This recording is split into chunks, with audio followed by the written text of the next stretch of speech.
Order, order. Good morning and welcome. Before we begin, can I encourage members to wear masks when they're not speaking? This is in line with the current government guidance and how the House of Commons Commissioners prescribed. Please also, would you give each other and members of staff space when seated and when entering and leaving the room. And members should send the speaking notes by email to hansardnotes@parliament.uk. Similarly, officials should communicate electronically with ministers. So without further ado, it's my great pleasure to invite Sarah Champion to move the motion. Good morning, Mr Davies. As ever, it's a pleasure to share under your chairmanship and also to see so many members here, which I think shows the significance of not just the debate, but what's happening in Ethiopia at the moment. I beg to move that this House has considered the humanitarian situation in Tigray. The situation there is truly horrific. This could be a debate about conflict prevention or regional stability or foreign policy in the Horn of Africa. But it is the dreadful humanitarian situation and the terrible conditions of the people in Tigray are having to endure that must be our focus today. It was that dire situation that motivated my committee to produce a short report. I'm grateful to the government for their response to that, and I look forward to hearing more from the Minister shortly. Let us be clear, it is conflict that has driven a worsening humanitarian situation in Tigray.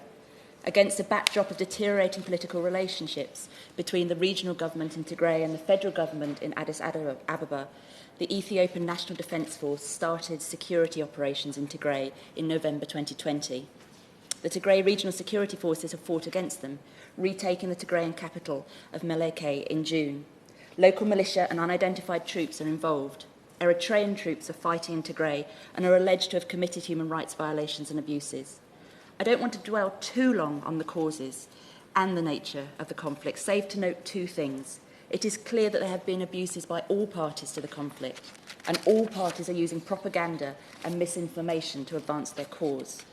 And all the time, it is the people that suffer. Peoples whose lives were already difficult, whose livelihoods were under threat from climate change and the worst desert lotus infestation for decades. People who were already hosting populations displaced by previous conflicts in the region. I would like to set out briefly some of the key humanitarian challenges before going on to talk about some of the grave violations of human rights that have been reported. I want to focus on women and girls because, like in so many other conflicts and crises around the world, it is the women and girls who are disproportionately impacted once again.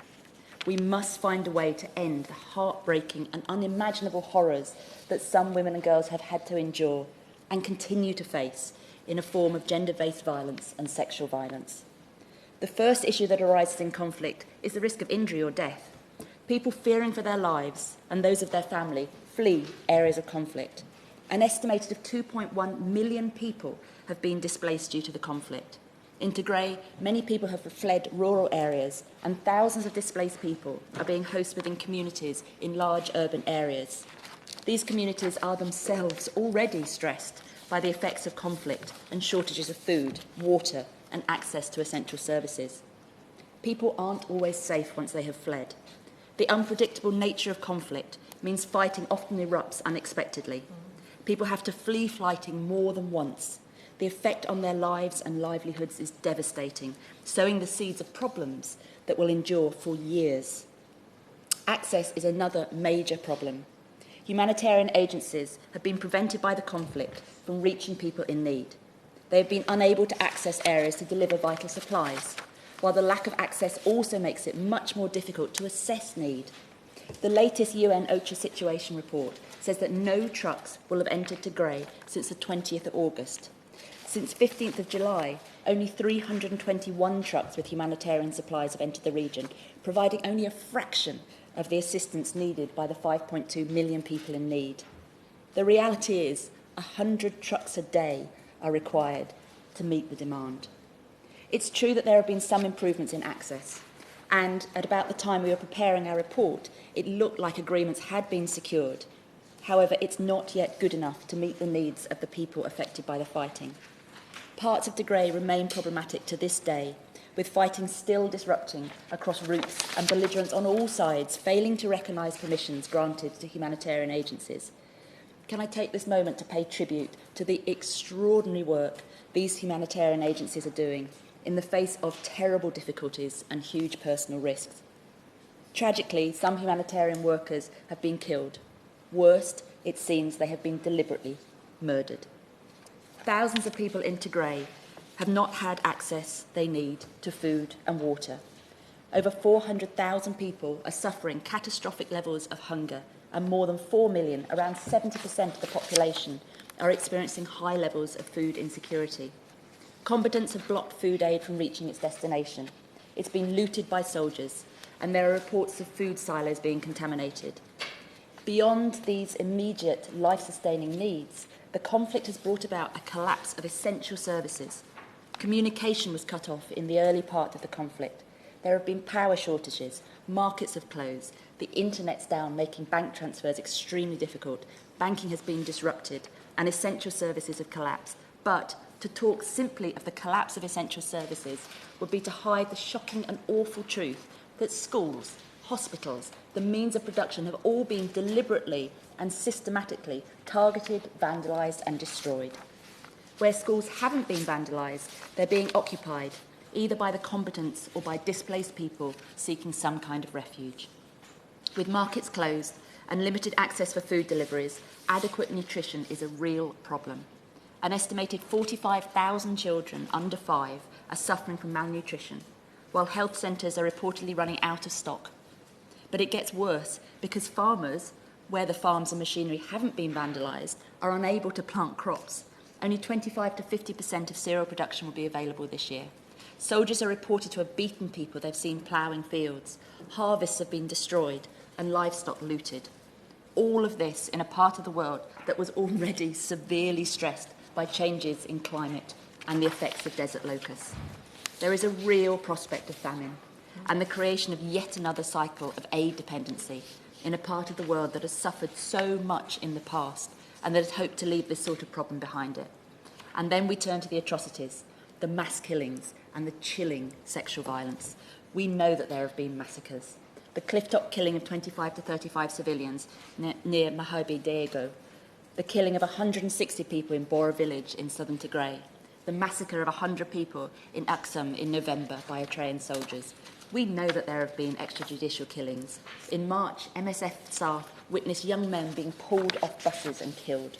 We know that women and girls have been raped. In February, a young mother was abducted and over 11 days repeatedly raped by 23 soldiers who at the end of her ordeal forced a rock and nails into her vagina.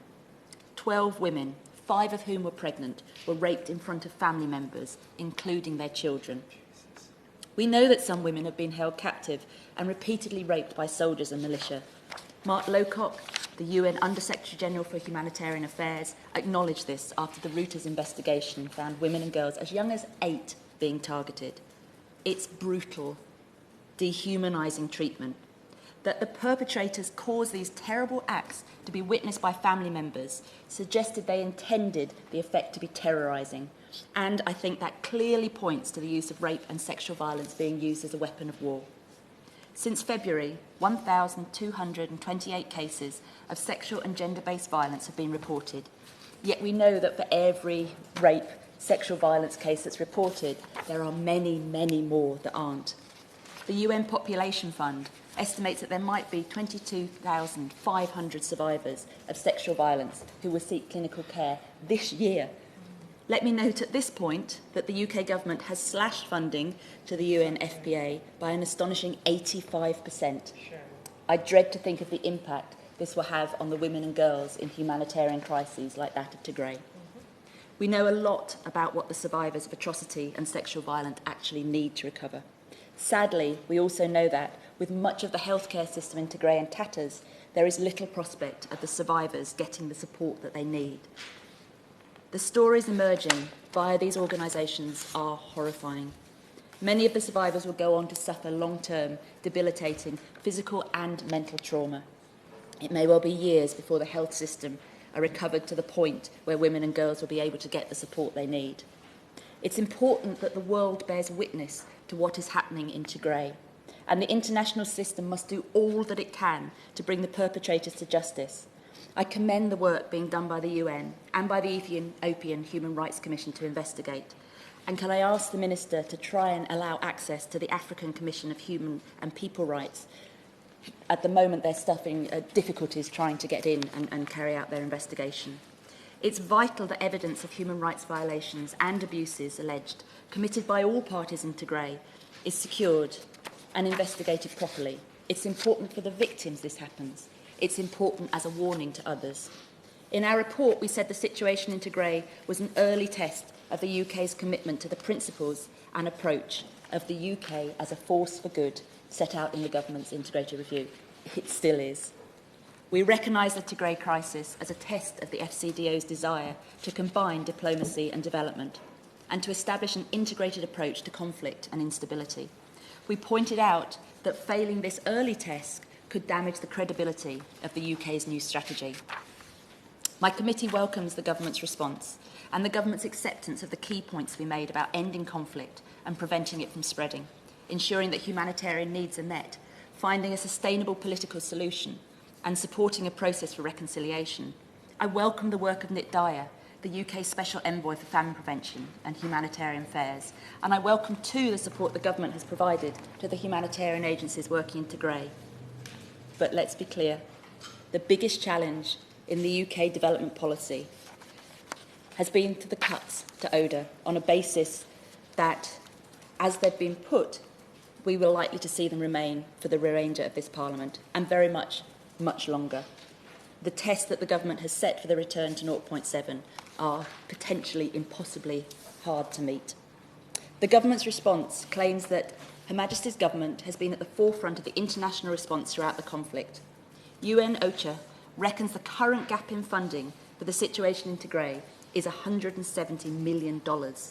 There is a very real risk that the government's wholly unnecessary cuts to ODA will undermine our response. So I have several questions that I hope the Minister will be able to address in his remarks. I will, of course, give way. Giving way, and pay tribute to her for securing this debate and for the comprehensive way in which she's described both the scale and the brutality of the conflict. But one issue which she hasn't referred to is the potential use of chemical weapons by the Ethiopian forces, and on which I tabled a written question to the Minister in June. And I understand the government was seeking to verify from the Minister's response the truth of these allegations. But is she also concerned about those reports and thinks that, and would she agree that that should be part of the issues that the government is seeking to address? I thank my honourable friend for his intervention, and he's absolutely right. I think the problem that we have is that verification. I mean, I saw the pictures of the chemical attack. I have no doubt from seeing those pictures that that's what happened. But unless we are able to get people on the ground to capture that data and to verify it, it's incredibly difficult for us to be able to encourage the government, encourage the international community to actually take a more robust response to this. And that's why I think it's so important that we as parliamentarians keep on raising this, both the access to gather the data, to get the evidence so that then people can be held to account, but also just keeping it on our government's agenda. So, my questions to the Minister. I've numbered them. 1. How will the cuts in UK's ODA affect Ethiopia, and in particular the humanitarian situation in Tigray? And what does, I quote, being at the forefront of the international response mean for the UK's response to the current shortfall in funding? 2.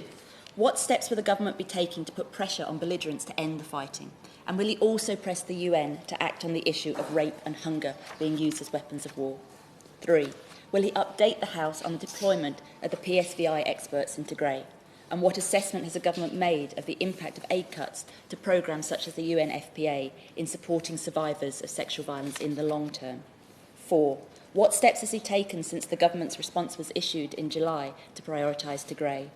And what recent discussions has he had with aid agencies, the UN and other actors in the region? 5. Has the delivery of aid improved significantly since the government published its response to our report? And what are the next steps in the delivery of aid if it is to be further improved? 6.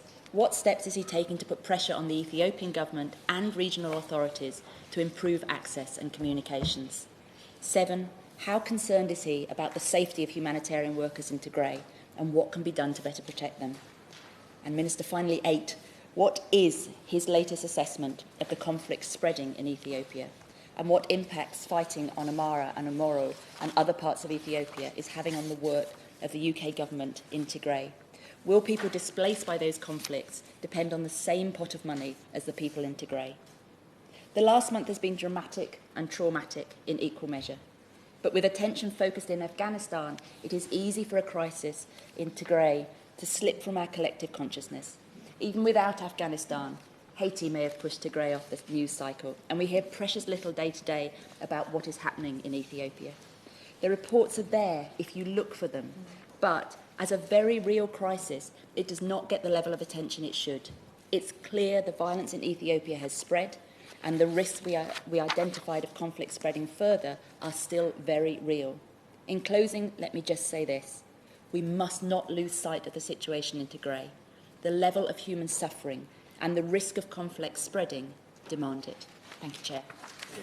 Thank you, Sir Champion, Chair of the International Development Committee. We've got 9 speakers, and on my mathematics, that's about 4.5 minutes. So can I invite Andrew Mitchell, first of all? Andrew. Thank you very much, Mr. Davis. It's a pleasure to serve under your benign sway today. And may I congratulate the Chairman of the Development Select Committee on so ably leading this debate and all the work that she and her committee do, and also to join her in praising hugely the humanitarian actors who are in harm's way in Tigray today. Mr. Davis, I went with Bob Geldof, who probably knows more about the situation in this part of Africa than most people in Britain, to see the Foreign Secretary some months ago at the start of this crisis. And I have to say I was extremely impressed that the Foreign Office and the Foreign Secretary were absolutely on top of what was happening. And I want to say today that with so much else going on, there is a danger that the public attention on what is happening in Tigray, so eloquently described by the Honourable Lady, is missing. There isn't enough public attention, and I urge the media to ensure that attention increases very greatly. There is a lot else going on.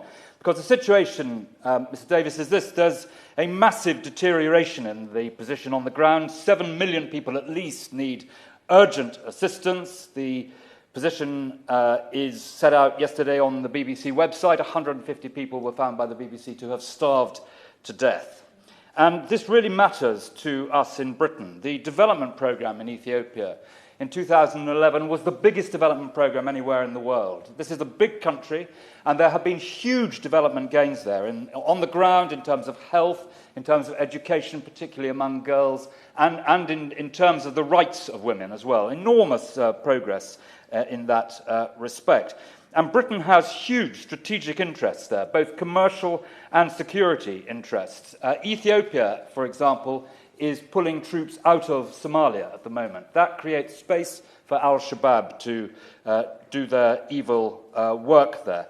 There are huge flows of desperate people across the border into Sudan. Sudan is a fragile country. Millions of people are displaced. The whole thing destabilizes the region. And Ethiopia, by this conflict, is being pulled apart. Liberation movements are growing in strength, alliances. At the best of times, Ethiopia is a very fragile democracy, and it is a country of 110 million people, and a major collapse there of itself will have far more impact than Syria or Libya or Yemen, and we need to bear that in mind. So what, Mr. Davis, should we be seeking? First of all, we need to seek a cessation of fighting on all sides. And secondly, we need humanitarian access, which is grossly inadequate at the moment. And it needs to be led by the international community, drawing on British expertise, and by the United Nations, and by the World Food Programme, which is doing an enormous amount of good work there at the moment. But their funding has been cut from 21 million last year to 9 million this year, and that needs to be put right. We need to recognise that people are starving to death in Tigray, that there is massive violence as set out by the Honourable Lady, so I won't repeat that. But Britain has a big strategic interest. Whether you care about development or not, Britain has a huge strategic interest in this part of the world, and in particular in Ethiopia, where millions and millions of pounds of taxpayers' money have been spent on the ground to massive effect, to real effect. And that is why this debate matters so much, and that is why the issues that we are discussing are so important today. Thank you so much. Thank you so much for your brevity as well. Can I now invite Narendra Mishra, a member of the International Development Committee, to give his contribution. Over to you. Thank you, Mr. Davis. It is a pleasure to serve under your chairship. I'd like to start by paying tribute to the honourable member for Rotherham, who's also my colleague on the International Development Committee, for securing this debate at a critical juncture for millions of Tigrayans. I'd also like to reference Oxfam, Amnesty International and Protection Approaches for the briefing they provided on this issue. As we've heard today, the escalating tensions in Tigray are deeply concerning, and the international community must act urgently to put pressure on the governments of Eritrea and Ethiopia and the Tigrayan authorities to bring an end to this latest conflict, which has now lasted almost a year and cost thousands of lives.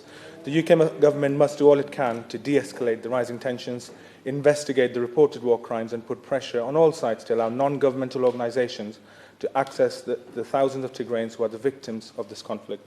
Their lives remain at risk, and they will continue to suffer unless urgent action is taken to prevent vital aid to enter the region. Mr. Davies, more than 400,000 people in Tigray are experiencing famine-like conditions. To put that into context, that is more than the rest of the world combined. Furthermore, the Red Cross has estimated that almost 6 million people in Tigray and the neighbouring regions of Afar and Amara are also going hungry, while an additional 1.7 million people are in need of humanitarian assistance as a result of a recent conflict.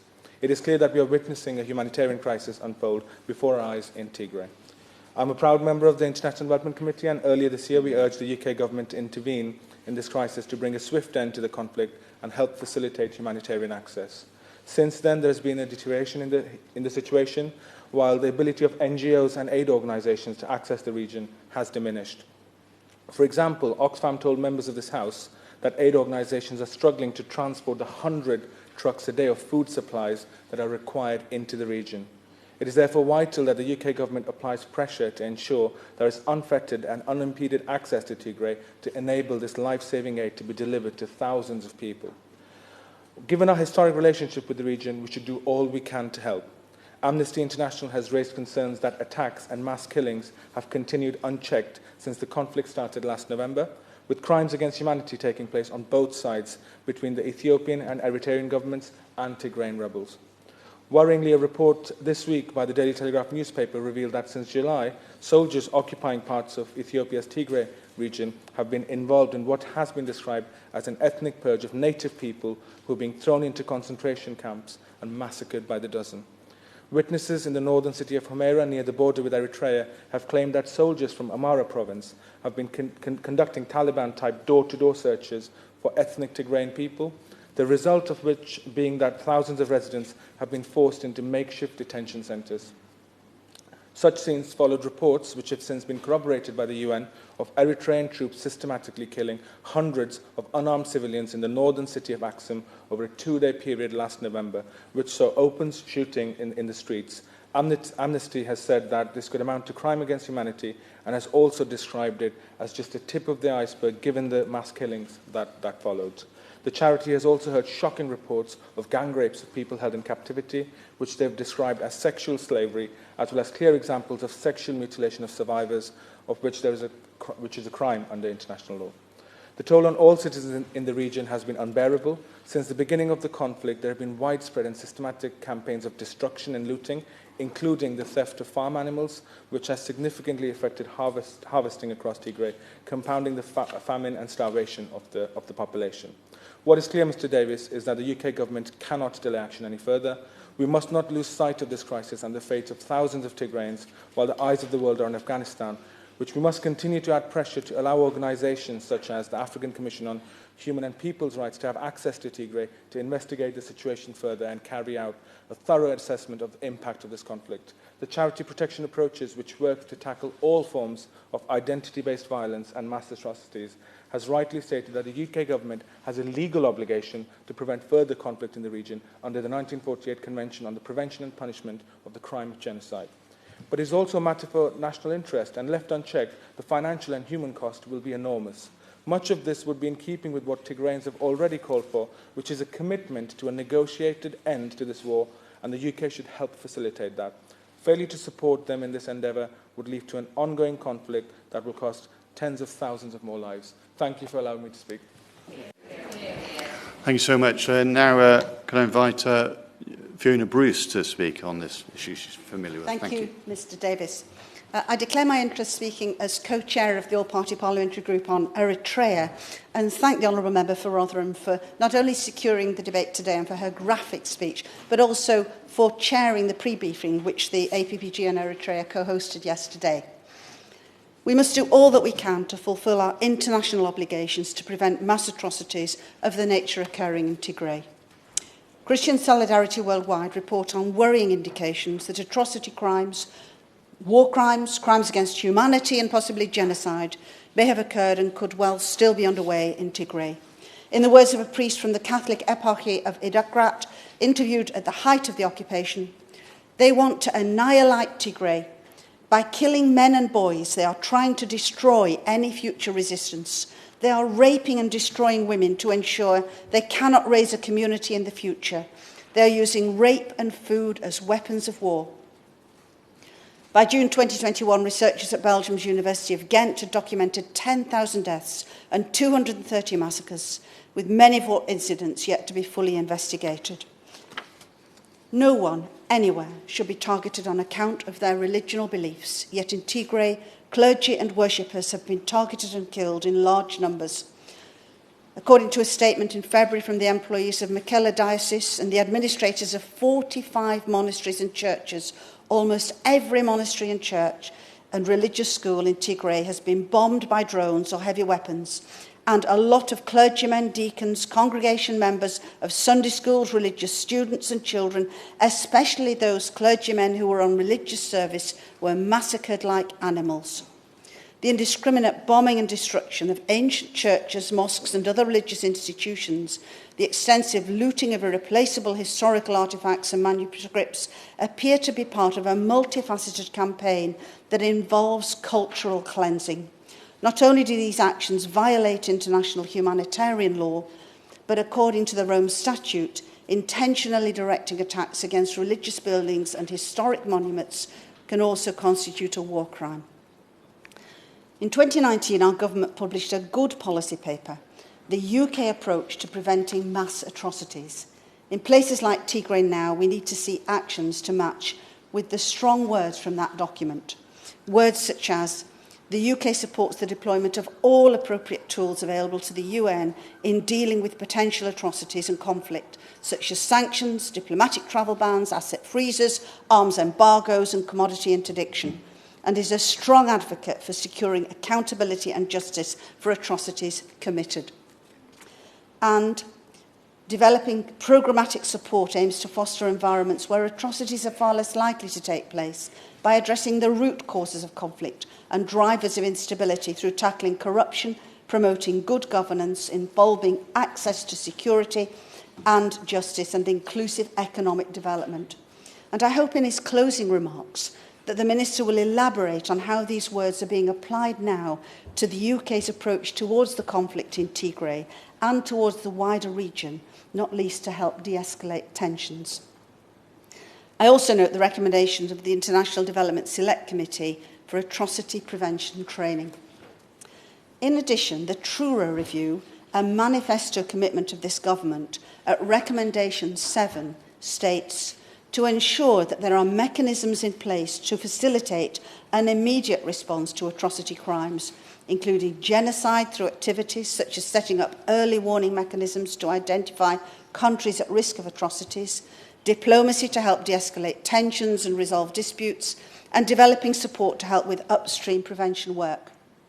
Recognising that the ultimate determination of genocide must be legal, not political, and respecting the UK's long-held policy in this area, the FCDO should nonetheless determine its policy in accordance with the legal framework and should be willing to make public statements condemning such atrocities.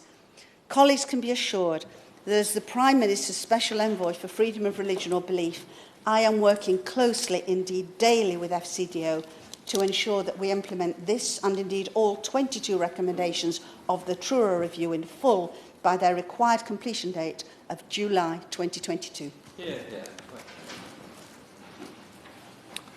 Thank you very much. Can I now invite Patrick Grady to make his contribution? Patrick. Pleasure to serve, and I join the congratulations to the chair of the International Development Committee in securing the debate. It's so important to keep this issue on the table in the face of so many other global challenges taking place today. And it is so concerning and disappointing and worrying to hear the kind of stories and testimony that we already have today, because several years ago Ethiopia was looking like a bit of a success story. It was quite a stable country. They were increasing food security, and Prime Minister Abiy was awarded the Nobel Peace Prize. But unfortunately, it's not the first time in recent years that the Nobel Committee seems to have jumped ahead of itself slightly and given awards that maybe, in hindsight, it should have taken a bit more time to think about.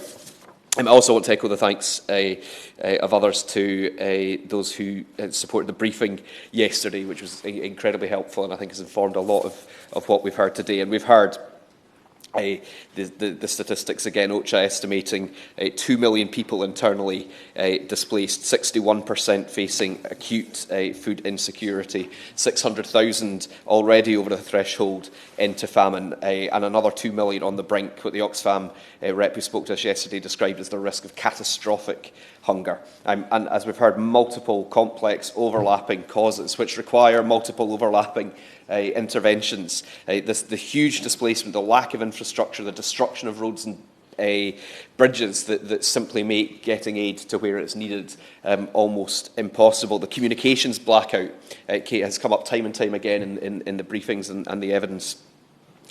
A military tactic, but completely undermining humanitarian relief, which should be able to be delivered over and above whatever's going on in terms of conflict. And this dreadful use of hunger as a weapon of war. And we've heard the stories again about the deliberate destruction of crops and livestock.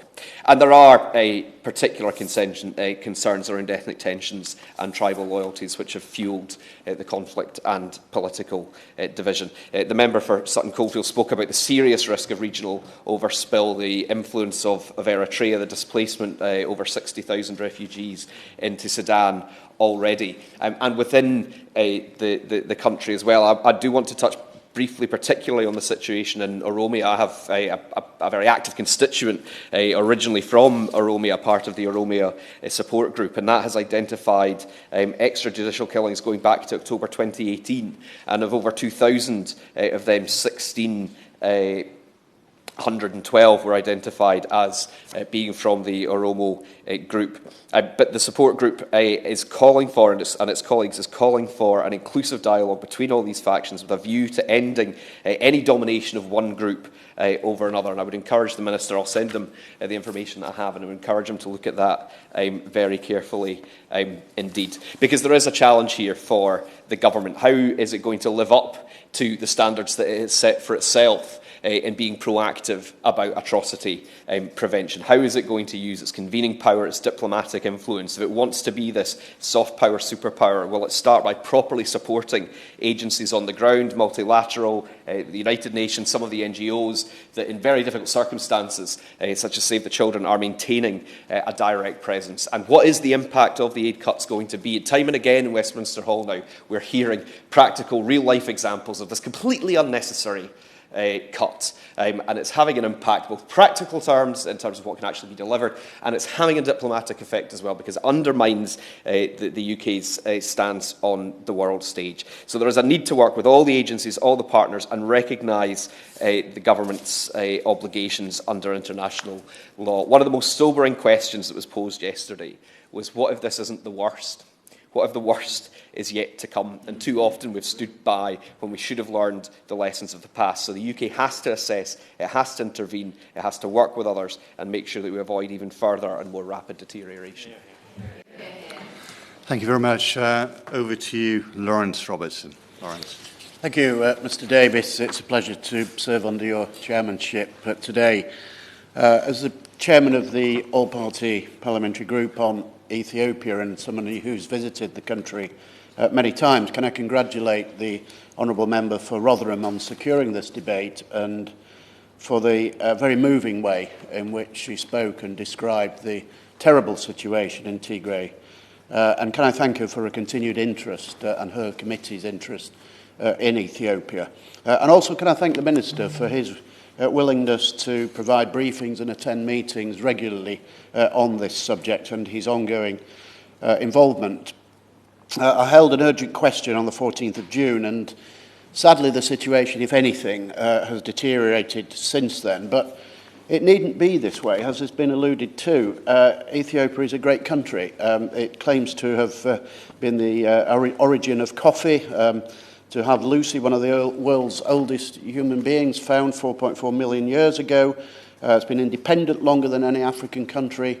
I'm not quite sure of the claims about the Queen of Sheba, but I do know that Ethiopia is one of the West's oldest Christian civilizations.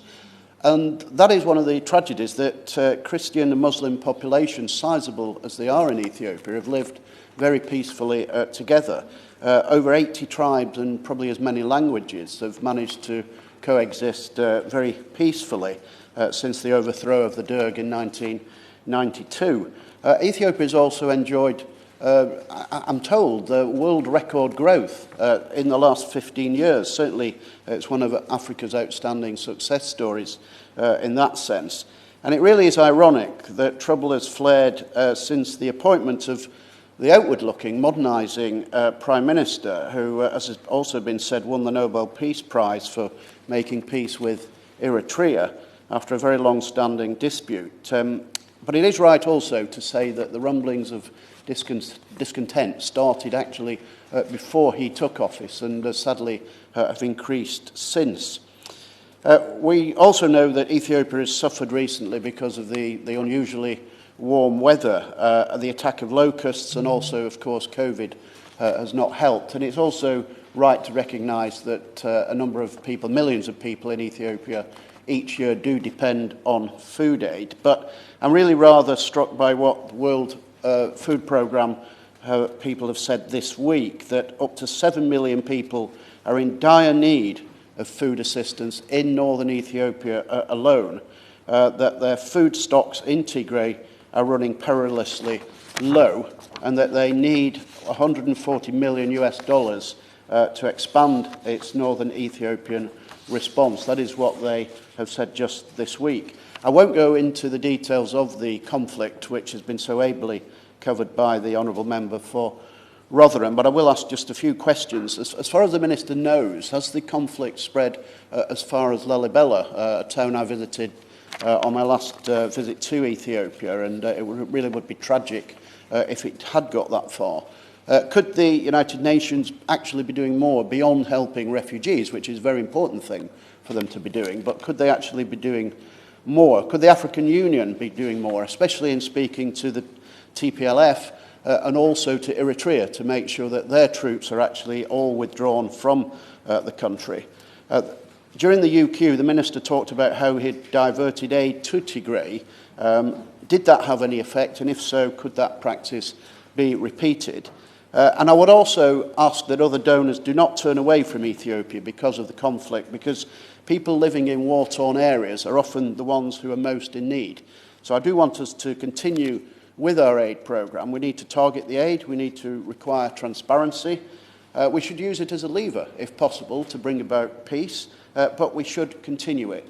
And I close by saying that as a very long-standing friend of Ethiopia, as somebody who has stood in this chamber and the main chamber and defended Ethiopia when perhaps it's been questionable that I should have done so, but I have defended Ethiopia as a friend, and I would just call on all the parties there to resolve this conflict very quickly and very peacefully. Thank you. Thank you so much for your words. I'll be calling for measures at 10:28, and we're keeping good time. So without further ado, over to you, Helen Hayes. Look forward to hearing from you. Thank you very much, Mr Davies. It's a pleasure to serve under your chairmanship, and I also congratulate my honourable friend, the member for Rotherham, on securing this very important debate today. November will mark 1 year since the onset of violence in the Tigray region of Ethiopia, which started in retaliation to an attack on the Northern Command by the Tigray People's Liberation Front. This is a complex conflict with many different actors on the ground. But the reports of this conflict have consistently included evidence of mass executions, the targeting of Tigrayans by ethnicity, the destruction of crops, livestock and machinery, and the use of rape and sexual violence as a weapon of war. It is estimated that tens of thousands of Tigrayan women and girls have been raped since this conflict began. The conflict has led to a humanitarian disaster in Tigray, with NGOs continuing to report difficulties getting into the region. The latest reports indicate that Tigray is still facing siege-like conditions, and a recent UN aid convoy was held for 2 days at a checkpoint, after which only 9 of the trucks were allowed to proceed. 5.5 million people are facing crisis levels of food insecurity, and 350,000 are at catastrophic risk. There are sickening accounts of Tigrayans being held in prison camps near the Sudanese border, with reports from Sudan of corpses floating down the Setit River, clearly identifiable as Tigrayans and showing signs of torture. This conflict contains the hallmarks of ethnic cleansing and genocide. And there are reports of the use of white phosphorus, which, while not classified as a chemical weapon, delivers appalling injuries. In addition to the problems with humanitarian access, it has also been very difficult for journalists seeking to report on the situation in Tigray. There are some extremely brave journalists who have continued to do so, often placing themselves in grave danger and facing an aggressive smear campaign for their work. Among them, I would particularly pay tribute to Nima El-Bagir and Lucy Kassa, brave women who've done so much to bear witness to the atrocities in Tigray. Despite the horrors unfolding in Tigray, this conflict has remained underreported and under-prioritised by the international community. I secured an adjournment debate on Tigray in March, and at that time, 5 months into the conflict, with 10,000 women and girls at that point reported to have been raped, this was the only debate to have taken place in any Western parliament. I have constituents with loved ones in Tigray in fear for their lives, and constituents working with NGOs in Ethiopia seeking to deliver aid to Tigray. The response to the conflict from the UN so far has been insufficiently resourced, and there is an urgent need for additional capacity. In this context, it is also concerning that the government of Ethiopia appears to be withdrawing from the international community, with reports that as many as half, around 30 of its international embassies, are to close. I hope the Minister will set out today what the UK government is doing to secure a stronger response from the UN and ensure that the attention of the international community is focused on Tigray. What is the government doing to increase the mobilisation of UK-funded aid to support UK nationals delivering humanitarian assistance? What is the government doing to secure a peace process to prevent this conflict from escalating further across Ethiopia and the Horn of Africa? Will the UK government prioritise trauma support and healthcare services for women and girls who are survivors of rape and sexual violence as a first-order priority of its humanitarian response? And will the Minister finally recognise the catastrophic implications of cutting international aid at this time? The conflict in Ethiopia risks a humanitarian catastrophe potentially as serious as the famine of the 1980s. And there are other equally pressing priorities across the world, including the 18 million people in need of humanitarian aid in Afghanistan. In the current context of cuts, each time the Minister stands up and says that the government is committing additional resources to a humanitarian emergency, it begs the question, at the expense of which other humanitarian priority is this additional aid being delivered? And this simply cannot be justified in the face of such unfolding horror. Thank you, Helen. Now over to Florence Ashalomi. Florence, please. Thank you. Thank you, Mr. Davis, and it's a pleasure to serve under your chairmanship and to be back in Westminster Hall. I almost got lost this morning. I also want to pay tribute to the member for Rotherham for calling this really important and timely debate, and her opening remarks in highlighting the need for us to make sure this does stay on the agenda. With the 24-hour news cycle, it's so easy for major issues of this scale to be pushed down, and the constant refreshing and updating, one could almost forget. So it's really important for us here in this Parliament to keep this on the government's agenda and looking at what clear action and response our government will be leading to help this situation. This situation is nothing short of a humanitarian crisis. The war that erupted last year and the horrific human rights abuse, and with the reports coming just this week of thousands of men, women and children being forced into concentration camps and door-to-door ethnic purging of the Tigrayan people. The International Development Committee also highlighted the gender nature human rights abuse in Tigray, with sexual violence being a key feature of this abuse. Yeah. Last month, the report by Amnesty International revealed that the forces aligned to the Ethiopian government had subjected women and girls to sexual violence, rape and sexual slavery. If we are committed to ending sexual violence against women in this country, we have to be equally committed to helping those women and girls across the country. For the women, for those with family in the region, like my constituent who contacted me in March, the war has made contacting their loved ones even so much more difficult. They are worried, they are petrified for their loved ones. And tragically, this isolation has made it so much harder for the humanitarian aid to get through to the people who need it the most. Food has run out in many regions in Tigray. And as the Right Honourable Member for Sutton Coldfield highlighted, over 150 people have died of starvation last month alone. 150 people dying of starvation. That should shame us as a country. And there can be no mistake that the levels of human suffering is a direct result of the conflict, and it shows no sign of a peaceful resolution anytime soon. So as Honourable and Right Honourable Members have asked the Government this morning, I'd like to also ask the Minister, what additional act and support would Government be offering to help address this really serious issue, to help bring an end to the conflict? And will the Government be using its relationship with the Ethiopian authorities to ensure that the Government protects those affected communities and brings an end to this human rights and gender-based violence which we are seeing? Yeah. Thank you. Thanks so much. Fleur Anderson, we look forward to hearing from you. Fleur. Thank you very much. It's a pleasure to serve under your chairship, Mr Davis, and to be back in the real Westminster Hall today. And I do congratulate the Honourable Member for Rotherham for securing this very important and timely debate. And I agree with many members in the debate today that the eyes of the world are not on Tigray as they should be. And so this is an important time to set on the record what's happening there right now, and to hear from the Minister what is our response. I share the distress, sadness displayed by so many colleagues this morning at what we're still witnessing in Tigray. It is a truly heartbreaking situation.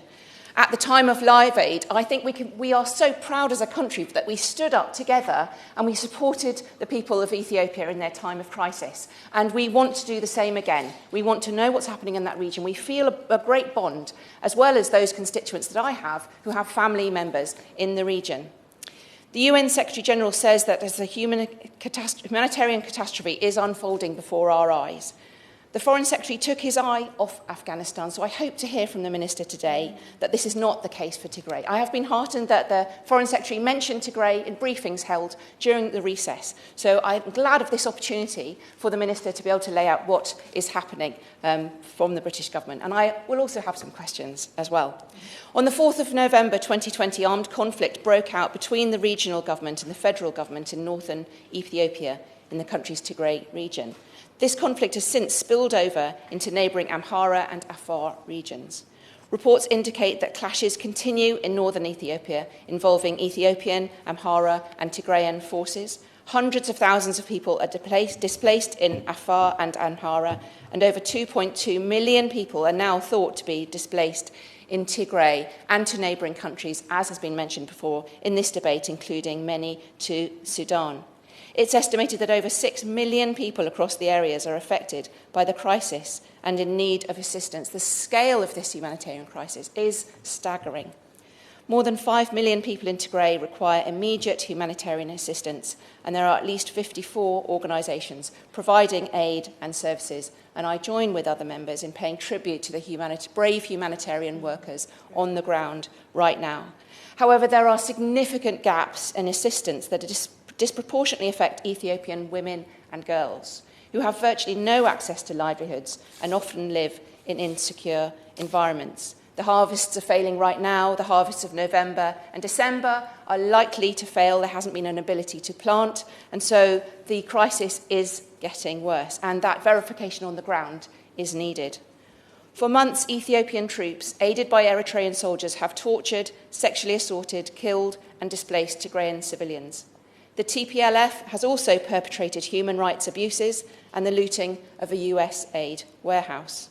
OCHA, the UN Office for the Coordination of Humanitarian Affairs, reported on the 19th of August that while access in large areas inside Tigray is now feasible and secure, other areas remain inaccessible. The extended delays with clearance of humanitarian supplies, with lorries going in but not coming out again to replenish their stocks, is a major issue right now. And OCHA also say that they are 50% short of the funding needed to respond now. So the questions I would like to ask are, when did the Foreign Secretary last speak to the Ethiopian government and make these points? Has the Prime Minister spoken to his Ethiopian counterpart? What steps are the UK government taking to ensure the protection of civilians, including women and girls, from sexual and gender-based violence in particular? Will the Minister ensure that aid is prioritised for this crisis and do all in his power to press the Ethiopian government for an increase in funding, for the cessation of fighting, for unfettered humanitarian access through the road through Amhara region, for example, is now closed. What's happening with that? The resumption of essential services, water and sanitation, power, banking and communications. To challenge the Ethiopian government on the rhetoric being used against the humanitarian community, which is endangering aid workers, many of them British aid workers, right now in the region, and ceasing the targeting and arresting of Tigrayans in Addis Ababa. The eyes of the world must be on Tigray, and urgent action must be taken. Thank you, Chair. Thank you, Fleur. And last but not least, from the backbenchers, the indefatigable Jim Shannon. Jim. It's an absolute pleasure to be back in as the Honourable Lady referred to, the real Westminster Hall and to be part of those debates. Can I thank the Honourable Lady for Rotherham for, first of all, setting the scene. We've all said it, but we all mean it. Mr Davies, she's certainly a champion on these issues. She speaks out, and whenever there's a debate and I see her name on that debate, I'm right away attracted to come and speak in that matter, because it's a matter that I share with her and my concerns. And the concerns have been expressed by everyone here today, so I'm really pleased to say that. It seems at times like this that all eyes are on Afghanistan, and that's perhaps as it should be, because it's understandable. However, this debate today reminds us that throughout the world there are people in need of the help and support, and the war in Tigray area of Ethiopia is one such place. Honourable Gentleman referred to the historical connections and relationships that the United Kingdom have with Ethiopia. We should be able to use those and use our influence, and I'm hoping maybe the Minister can tell us what can be done to do that. I also declare an interest as I chair the APPG in freedom of religious belief. Since the war in Ethiopia, Tigray region began last November, over 52,000 people have died, an estimated 1.7 million have been displaced. Persecution.org puts it something like this. On March the 10th, 2021, US Secretary of State Antony Blinken testified before the US Congress about the ethnic cleansing occurring in Ethiopia, particularly in the Tigray region. In early November, Ethiopian Prime Minister Abiy Ahmed announced military operations against the region's ruling party, the Tigray People's Liberation Front, which he accused of attacking a federal army base. Despite denial of that, of course, the Eritrean military, as well as forces from the adjoining region, Amhara, have been participating in the offensive and have been committing war crimes. They've been illustrated by other members. I don't intend to repeat them. They're horrific to listen to, and they grieve me greatly, Mr Chairman, when I listen to them. According to witness reports, human rights abuses such as rapes, mass killings, been perpetrated by the various actors involved in the conflict. And as is so often the case, Christians are often caught in the crossfire as ethnic and political conflict accelerates. This year, Ethiopia rose from 39th to 36th in the Open Doors World Watch list of countries with the worst persecution. The change was due to an increase of violence against Christians. In addition, there are reports that Christians were discriminated against in the distribution of government aid during the COVID-19 pandemic. International Christian Concern reported September 20 that 500 Christians have been killed since June of last year. And in late November 2020, just last year, Approximately 800 people were killed near St Mary of Zion Church in the northern Tigray region. The situation is dire for Christians and indeed people of all faith and those of no faith. There's no one really safe in the Tigray region, and that's a fact. The debate highlights the need for the FCDO to offer more help to address the reality of living life in war-torn Tigray, with children living in fear, with no education or vocational prospects, insufficient food, and with family units decimated. How important it is to have families, and families are dispersed and attacked and violated. Less than 10% of the required humanitarian cargo, 2.2% of the necessary operational cash, 28% of fuel have been able to reach Tigray since the 12th of July. Only 300,000 hectares of farmland were planted out of 1.3 million hectares available, with a maximum of 13% of agricultural yields expected, further exacerbating the food insecurity. So much needs to be done. I know that we in the UK can always play our part, but we need confirmation from the Minister that that's happening in every way. Only 25% to 50% of the normal cereal production will be available this year, as agricultural planting season has been missed in many parts of Tigray due to food stock depletion. Only 131,000 people were assisted with food between 19th and 25th of August, and it was 547,000 in a similar period a week earlier. An estimated 1.7 million people are facing food insecurity in Afar and Amhara regions due to the spillover of the Tigray conflict.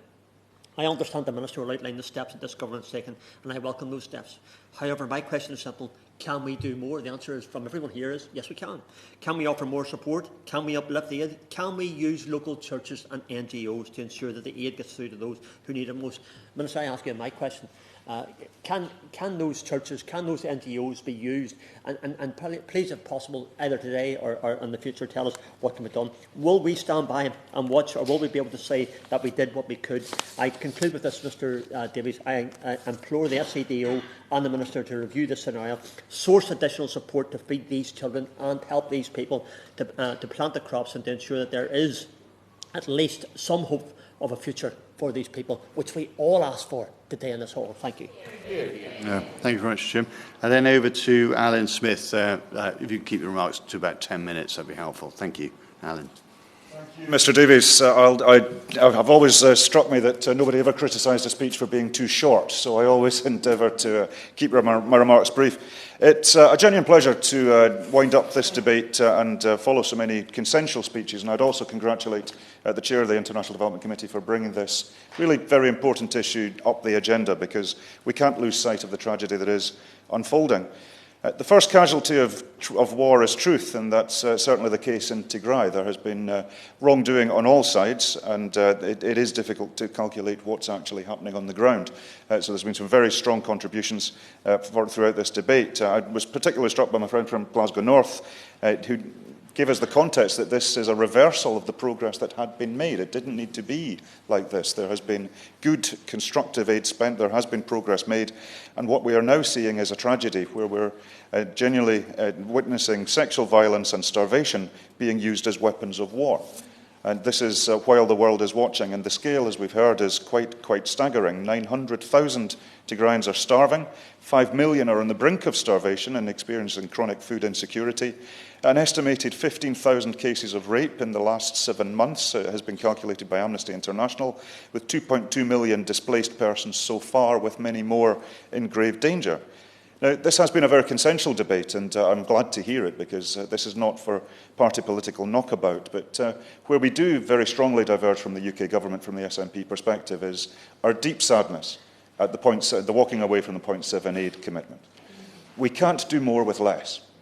And we see that in Tigray, we see it elsewhere, and it is a reversal of the UK's good work on international development, as we've heard, which we regret deeply, and particularly with so many former DFID personnel being based in Scotland and East Kilbride. We feel that very personally, and we would again urge the UK government to reverse course on these cuts.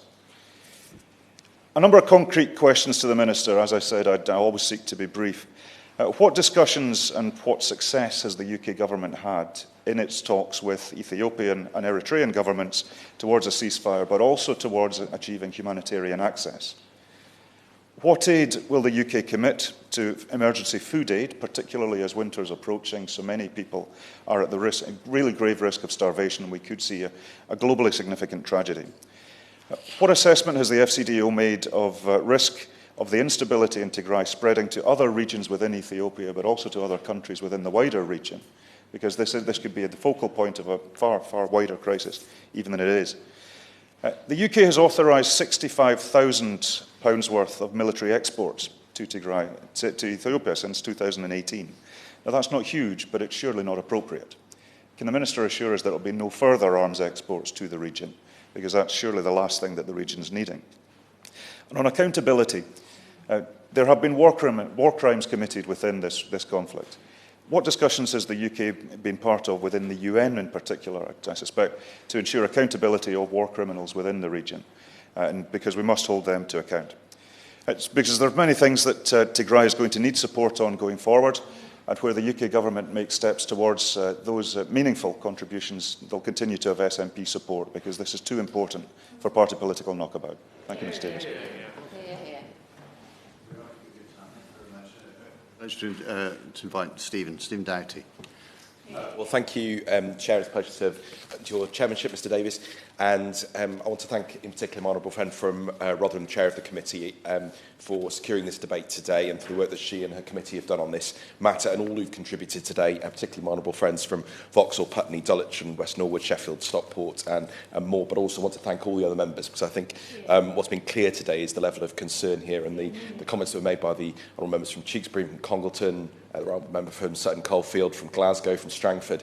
All of them have illustrated some of the horrific reports that we're getting from Tigray and the wider concerns of this House. And as the honourable member from the SNP just said, this is not about party political issues. This is about concern for the people of Ethiopia, of Tigray, and our wider humanitarian and human rights responsibilities in this world. And that's why it's an issue as well, Ms Davis, that I and the Labour Front bench have repeatedly raised with ministers, and we've had many discussions with the Minister over this, and also with the Ethiopian government and other parties directly. And I want to commend all those humanitarian and human rights agencies who are doing remarkable work on the ground. And as has also been mentioned, the journalists who are reporting in very difficult circumstances, but that reporting is so crucial for us understanding what is going on in situations like this, and attempts to intimidate and threaten them have been deeply disturbing to me.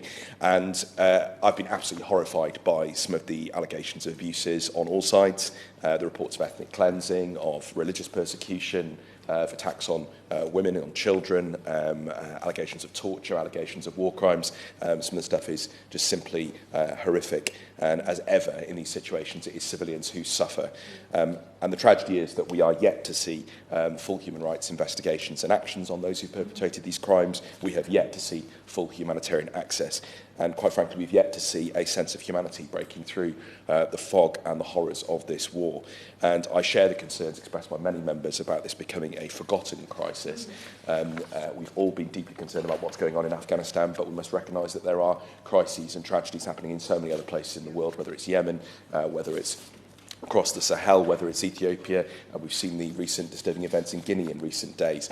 And we as a House and the government, I hope, are keeping a full awareness of all of these situations and taking action wherever appropriate. But I wanted to touch, to start with, on some of the comments that have been made. The Honourable Member for Dulwich and West Norwood spoke in the adjournment debate very powerfully earlier this year about the sexual violence that we've seen, and I will come on to this, but this shocking figure that an estimated 10,000 rapes had happened is simply horrific, and all sides, as I said, have been accused of war crimes and crimes against humanity. The Secretary-General described the situation in Tigray as hellish, and I think that very much bears out what we've heard today. Thousands have already died. 4.4 million people are now in IPC phase 3 or above, with 1.7 million facing food insecurity in the Afar and Amhara regions as well. 400,000 people in famine-like conditions, and we all remember that tragedy of the early 1980s and the consequences again of human-made conflict and the consequences of that for civilians, leading into absolutely devastating famine. But I think it's very important that we focus on the experiences of ordinary people living in Tigray, especially women and girls who are facing the consequences of this conflict. And the Amnesty International report on sexual violence was particularly damning about the sadistic brutality that is being inflicted on women by people on all sides of this conflict, rape and sexual violence being used systematically to torture and dehumanise women, and in some cases children, women being kept as sex slaves, subjected to genital mutilation, and acts often being horrifically conducted in front of other family members to impose further psychological damage. And of course women and girls are at risk even if they survive these attacks, because only 53% of health facilities have clinical capacity for management of rape and sexual violence, and only 1 in 10 of health facilities overall are functioning, many of which are also in the control, or at least access to them controlled by some of those who've been committing crimes. And I'll read one particular extract from the Amnesty report. A man, the father of a 10-year-old child who was raped. I'm not going to go into the details of this because it's simply too horrific to read out. In November 2020, told Amnesty that he was not able to get his daughter, who had suffered such terrible physical and psychological damage, to the hospital for 4.5 months.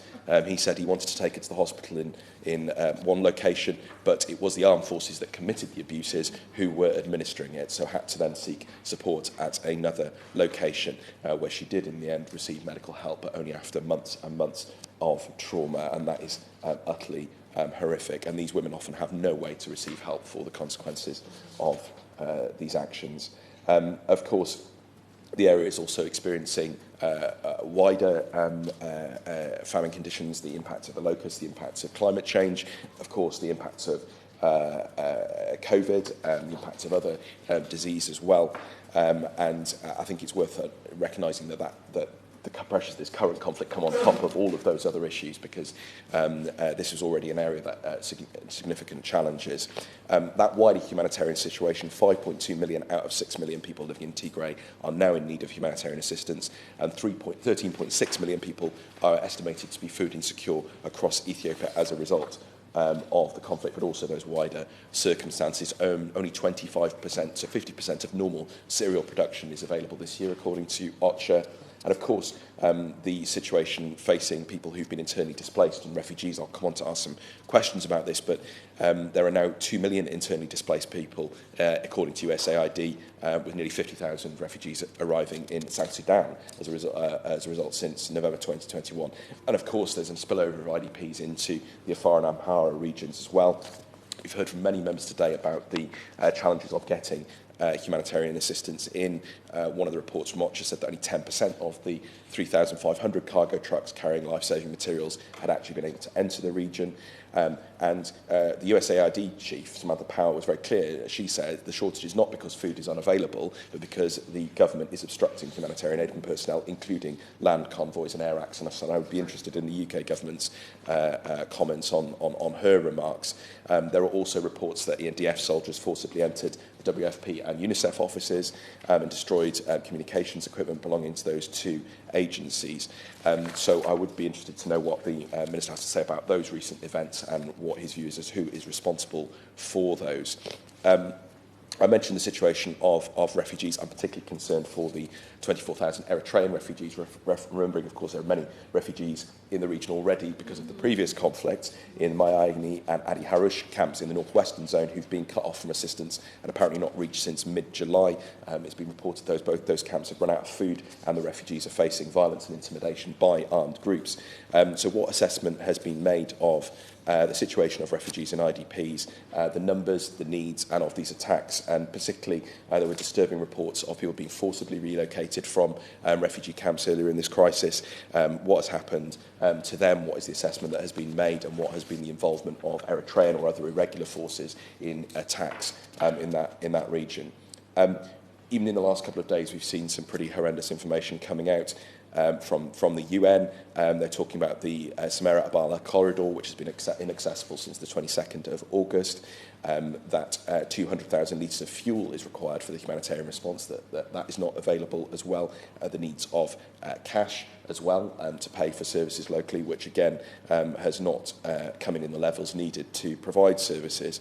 UNICEF reporting that 100,000 face severe acute malnutrition in the year. And the Humanitarian Acting Coordinator in Tigray, Grant Laity said that all parties to conflict must allow and facilitate the rapid and unimpeded passage of impartial humanitarian relief to avoid a catastrophe. And he is very, very stark in what he says about the risks of famine and significant levels of mortality.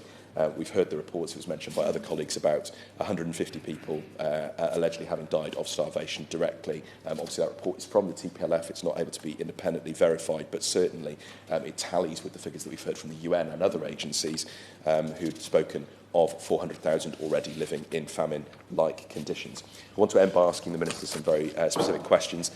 Yesterday, the WFP announced that it faces a funding gap of $426 million for its operations across Ethiopia to meet the needs of 12 million people in 2021. The US increased its funding to the WFP by 149 million in June, and I wonder what the UK is going to be doing specifically to support some of those agencies like the WFP. We also heard about women's programmes that had been cut. We've been very, very clear. We think that the decision to cut the commitment from 0.7 to 0.5% was completely wrong, and I think it exemplified in situations like this. And I know the Minister doesn't want to answer this question directly, but I'm going to ask him again. Is our total support to Ethiopia going up this year, or is it going down? Because I know he's spoken about 42.7 million plus 5 million for refugees in Sudan being given. That's obviously welcome. It's obviously welcome with that focus on Tigray. But obviously, if the total support for Ethiopia is going down, that money's been diverted from other needs, and of course there are many needs elsewhere in Ethiopia as well. That is deeply concerning, and I do worry that we're going to find ourselves very much in the situation we've seen over Afghanistan, where we see cuts and then having to simply reverse those. We need to be putting that resource in because the needs are so great. The access issues I've mentioned, but I wondered if the government has specifically raised the access issues around the roads and the access for fuel trucks and food trucks in recent days, because there do seem to have been some particular problems in the last few weeks. Security Council report mentions that Turkey and Sudan had been attempting to act as mediators. We know other regional powers have also been attempting to act as mediators in the conflict. What's the Minister's assessment of those regional and international efforts? Is the UK offering any particular diplomatic and good offices support there to attempts to reach a peaceful settlement between the parties? I understand the Foreign Secretary spoke in early August to Prime Minister Abiy. Have there been further contact with Prime Minister Abiy and Ethiopian ministers and other parties to the conflict since that point? It's welcome that he did that. I'm sure the Minister himself has been in contact with people, but it'd be useful to understand who and when. Have we identified anybody yet for Magnitsky sanctions? The US Department of the Treasury imposed sanctions on the Chief of Staff of the Eritrean Defence Forces for alleged crimes in Ethiopia. Have we got any sanctions that have been issued? I know he won't speak about ones that are potentially coming, but have we issued any? What role have we been playing at the Human Rights Council? What discussions have we had with the UN High Commissioner for Human Rights? I finished, Mr. Davis, by saying, we've got a huge responsibility, and we have a particular relationship with Ethiopia. We have a particular friendship, we have a particular history in terms of our aid programme. The world has a responsibility to protect civilians in crises like this. There is a keen interest from this House, from the British public in the situation in Ethiopia. We all want to see a prosperous, secure and inclusive Ethiopia, but that sadly seems very far from the situation at present. Thanks so much. Please say the Minister's got about 15 minutes, if he allows 2 minutes for the Chair to respond. So with luck, there might even be time for a couple of interventions. Over to you, Minister. Thank you. Fantastic. Thank you, Mr. Davis, and thank you for providing plenty of time. I know there's lots of interest in the House across this issue, and it's quite right that we review. And this is a great opportunity both to update the House as to what is happening, but also to directly answer the questions, and I'm more than happy to take interventions throughout. The conflict in northern Ethiopia has now entered its 11th month. It is a horrific conflict, and to make matters worse, in reply principally to the member for Sutton Coldfield, but others, I am concerned about it spreading, not only within the region, but also across the rest of Ethiopia. I will go through some more detail of contact and activity, but this is something very much at the forefront of what's happening in the Foreign Office. I was in a meeting last week with the Foreign Secretary reviewing all of this, as the member for Cardiff South and Penarth As mentioned, Foreign Secretary spoke to Prime Minister Abiy last month, and there is literally not a day goes by that I do not engage in this issue, either directly or through other intermediaries, whether that be other countries, other regional players, other organisations, because this isn't just a concern of the United Kingdom, it's a concern across the continent and through other international bodies. And can I also just address the issue of money? I know there's a debate about 0.5 and 0.7, but I think the Honourable Member for Cardiff South nailed it when referencing Samantha Power in that the real issue is not about money and resource in Ethiopia. It's about getting access. And I'll go through some of the detail and some of the numbers on that access. And the next stage will be around moving from conflict to mediation. And then there will be, I'm sure, resourcing issues where the points that are being made now will perhaps be more relevant. But I won't focus on the broader debate, and hopefully honourable members will recognise that there's a more immediate problem of access. So getting into some of the detail and updating the House on what's been happening, the TPLF, Tigray People's Liberation Front, continue military action, and that's going beyond Tigray into the Amhara and Afar regions. This is suffering, extending the remit of the suffering and the nature of the suffering. And we have consistently called on all sides to stop the fighting. It is horrific to have to listen to the stories of what is happening, but it is clear rape and sexual violence are being used as a weapon of war.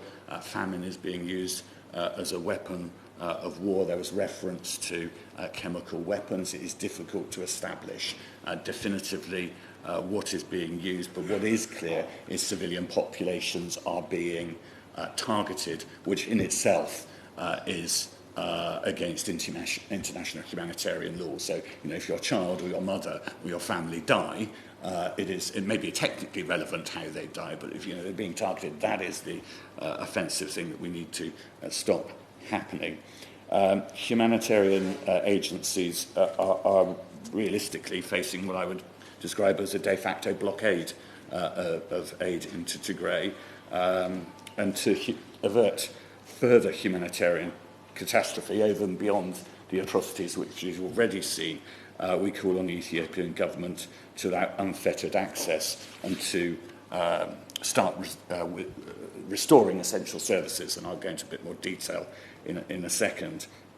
Eritrean forces, alas, are once again in Ethiopian sovereign territory in significant numbers, and they must withdraw, and their failure to withdraw again will lead to a further escalation in this conflict, which simply is not needed.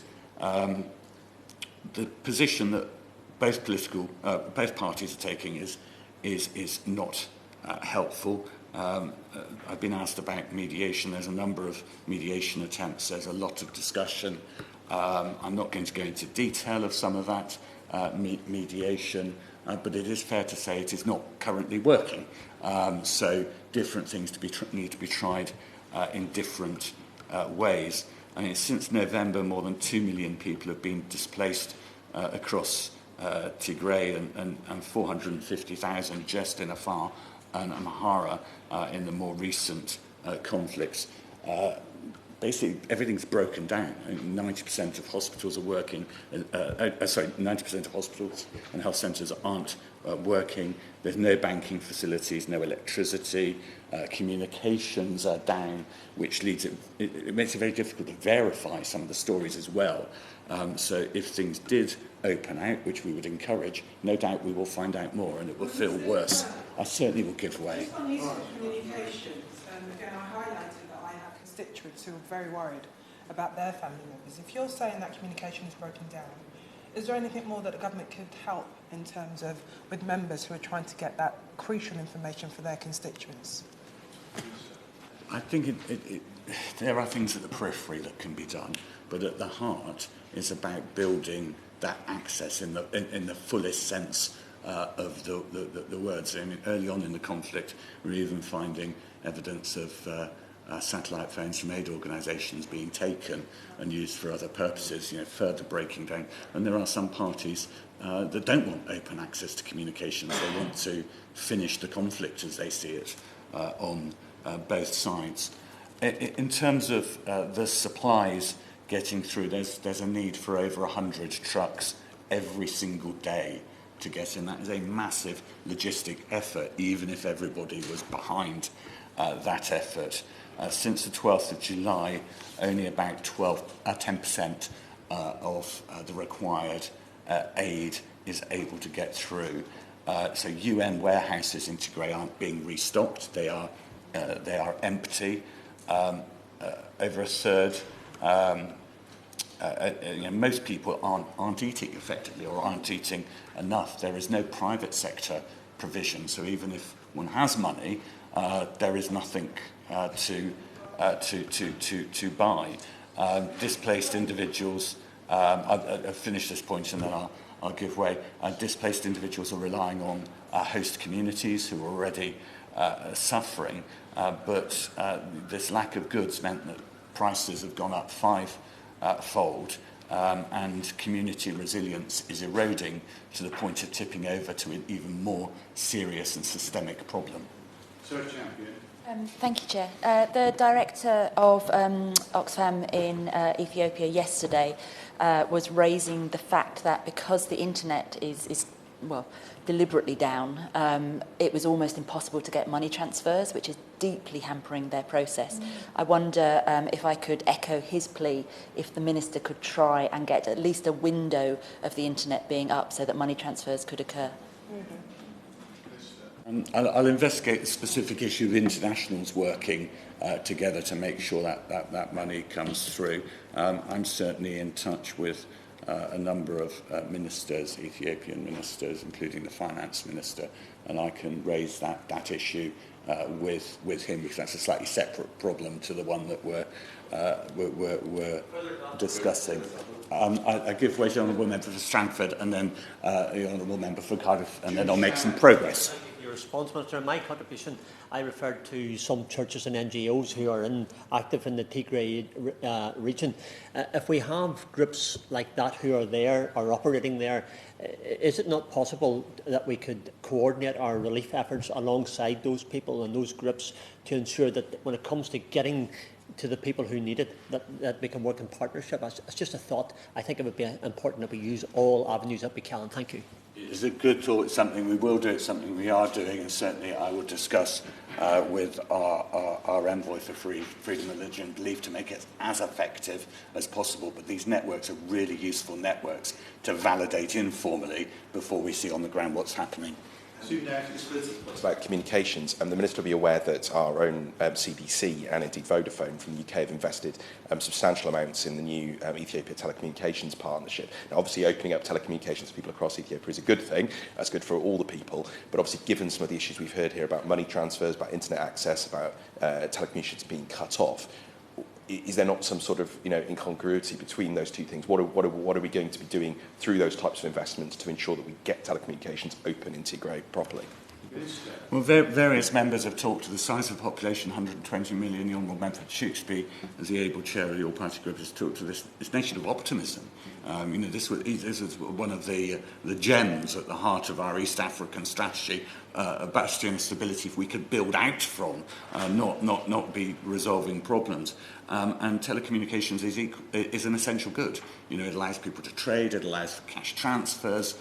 So this is the right investment thinking forward. It's a long-term investment. It's something we've been talking about for years and years, and will be deliverable, going forward. But it does seem incongruent talking of Ethiopia as a place of optimism and of investment. But we simply have to get back to that place when we get beyond this, because that is where development happens. There's talk of echoes of the 80s and Live Aid, and we did a brilliant job. And Ethiopia has done a brilliant job in bringing itself up. And when there has been a natural crisis, yes, they've needed help, but they've also been able to help themselves. And we need to reset to get back to that position. But, we're just so far away from that point at the moment. I give way to the Honourable Gentleman. Andrew Mitchell. Thank you very much. He's quite right about the massive British taxpayer investment and the huge results that have been achieved. Can I just ask him whether he will, following my earlier comments, give the committee an undertaking that he will look personally at the funding for the World Food Programme, who are absolutely at the critical edge of all this humanitarian crisis? Will you have a look at their funding this year and see what more can be done to meet the need there? I will. I'm already in communications with David Beasley in general. I've discussed the situation in Ethiopia with him, both in terms of food provision, but also he is an influential figure in the region. But today, my initial issue is getting access. It's not getting food. And until we sort that, no amount of money, no amount of WFP extra resources is going to do it. But there will be a point at which we need to do that, and we need to be ready. So I pledge to have another discussion with David Beasley to take these issues forward. I'm concerned to hear reports of press, NGOs, civil society, churches and so forth being targeted, but we'll confirm that is happening. People are being arrested based on their ethnicity, and clearly there needs to be a stringent following of international rules and human rights. And would like to reassure the House that we are engaged fully at all levels, both locally within those groups, but also at the United Nations through Lord Ahmed. Nick Dyer has also been to Ethiopia twice since November, the envoy on famine prevention, including getting access to Tigray. British Embassy staff have visited on multiple occasions. I spoke only yesterday with our Chargé, a new development director, to get updates, and that is a very normal thing, although I would have done that in preparation for this debate. As I say, there's not a day goes by that I'm not doing something on this, but that's not to say we're doing enough, but it gives you an idea. It's good that President Obasanjo has been appointed on the 26th of August to look at issues around the Horn. Yet again, this is another way of pushing mediation of various descriptions. We're doing a lot through the G7, through all counterparties discussions. We are still, even notwithstanding the fact that money and food immediately is not the issue, we're still the second largest donor to Ethiopia on sexual violence. There's some good news. The Honourable Member for Totnes, who's not currently in this place, led a debate on this following his intervention, and at the Select Committee we're now deploying 2 individuals based on the scoping mission into Mekelle. I will give way very briefly. I thank the Minister. Very short question. You're referring to high-level conversations. Has the Prime Minister spoken to Prime Minister Abiy? The answer is I don't know, so I don't want to say yes or no and mislead. But this is, very much something that is on his desk. What I haven't got is a kind of TikTok of his interactions. So the situation is dire, it is horrific, but there is a nation we can get back to and a relationship we can get back to that is a positive one. We have a long-standing and deep friendship with the people of Ethiopia. Our development partnership has made a major contribution to lifting people out of poverty, to political reform, to economic reform, and had increased prosperity in that country. So I talk today about the horrific incidents with great sadness, but we should aim to get back to where we were and progress with that nation and put it back on a more positive path. I thank the House for raising this debate. Thank you, Minister. And Sarah Champion to wind up. Sarah. Thank you, Chair. First of all, can I thank every member that has spoken today, both for the tone and the content, and also to the Minister, who I know is deeply committed to this area. The problem is this isn't going to go away, and it's important for all of us to keep it on the agenda, both of the Minister but also of the international community. The risks that we have highlighted are dire, and I can't see a way easily that they're going to be resolved without international intervention to get all of the parties round the table and actually discuss a long-term solution. And the threats to the broader region are also profound. I'd like to raise one thing with the Minister which has been raised in the debate, and that is about atrocity prevention. It was the one thing in my committee's report that the government pushed back on, and so I'd like to request a meeting with the Minister to discuss just that. I agree. I note the work that's been done on that. There's still more work to be done, a more nuanced solution. I agree to arrange a meeting with officials to work out a better way forward following the report. Thank you, Chair. Thank you. The question is that this House has considered the humanitarian situation in Tigray. As many as of that opinion say aye. Of the contrary, no. I think the ayes have it. The ayes have it. Order, order. Thank you very much indeed. Thank you.